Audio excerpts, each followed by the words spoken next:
Tchad, réunion de suivi, évaluation autour de son excellence Mahamat Idriss Déby Itno. C-Web Info, 100% de l'information continue, 24 h sur 24 sur 7, en cliquant sur cwebinfo.net.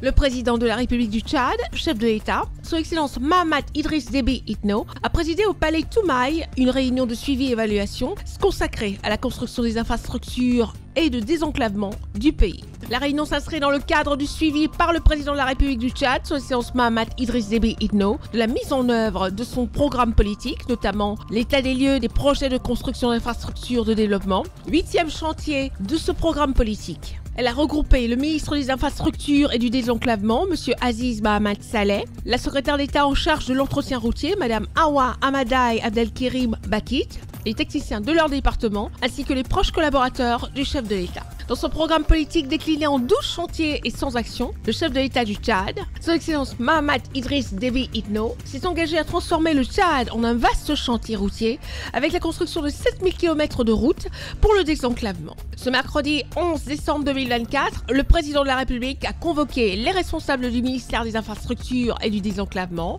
à l'effet de faire un état des lieux sur la mise en œuvre de cet engagement. Dans un pays sans façade maritime comme le Tchad, la construction des infrastructures dédiées au désenclavement concerne principalement le bitumage de nouvelles routes, la construction des ouvrages d'art, la réhabilitation des voies dégradées ou encore l'aménagement et ou construction des pistes rurales et de voiries urbaines. La réunion a permis de faire un tour de tous les engagements contenus dans le chantier 8 du programme politique du chef de l'État. Le président de la République, son excellence Mahamat Idriss Déby Itno, a clairement rappelé au ministre et ses collaborateurs qu'il tient à l'exécution de ses promesses.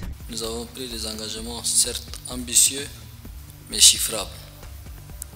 Ces engagements doivent être réalisés dans le temps accordé. Passer du simple au double pour notre réseau routier à l'échelle nationale dans un laps de 5 ans est un engagement de taille qui implique un investissement considérable, des ressources importantes et un suivi constant. Faisant un état des lieux, le ministre des Infrastructures et du Désenclavement, M. Aziz Mohamed Saleh, a présenté au chef de l'État la cartographie des projets routiers, les missions assignées, les moyens déployés, les projets prioritaires, la mise en œuvre du chantier 8, les difficultés rencontrées et les suggestions. S'agissant des moyens, le ministre a déclaré qu'en 2024, son ministère a bénéficié d'une enveloppe budgétaire de 198 milliards de francs CFA contre 200 milliards prévus pour 2025. Sur l'ensemble du territoire national, 1002 km de routes sont en cours de bitumage, 5586 km sont réalisés pour les 5 ans. À cela s'ajoutent 25 000 km de routes et de pistes rurales à construire, dont 1340 déjà réalisées dans le Mandoul, le Guéra et le Wadi Fira.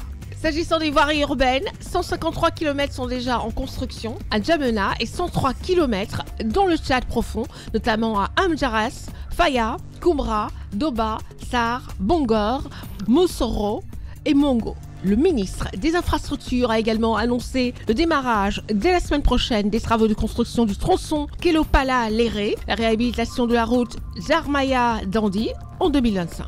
Le président de la République a donné des instructions fermes pour l'accélération de la construction de la pénétrante nord de Djamena, les tronçons marchés à 1000 ronds-points du 10 octobre, rond-point double voie au Palais de la Démocratie et une étude solide sur la construction d'une berge sur les fleuves Chari et Logone à l'effet de prémunir de futures inondations comme c'est le cas cette année. À son rythme, le Tchad avance tel que rêvé par le président de la République, son excellence Mahamat Idriss Déby Itno, dans son programme politique. Programme dont il a décidé de suivre personnellement l'exécution. Toute dérobade et ou malfaçon dans l'exécution des travaux sera sévèrement sanctionné, a prévenu le chef de l'État. J'exige des résultats tangibles, mesurables et quantifiables dans l'exécution des engagements pris dans le cadre de mon programme politique quinquennal. Retrouvez toute l'actualité afro-mondiale en ligne et en multidiffusion sur C-Web Info et plateformes digitales, Facebook, YouTube, Instagram et en simultané sur Radio Voltage 2.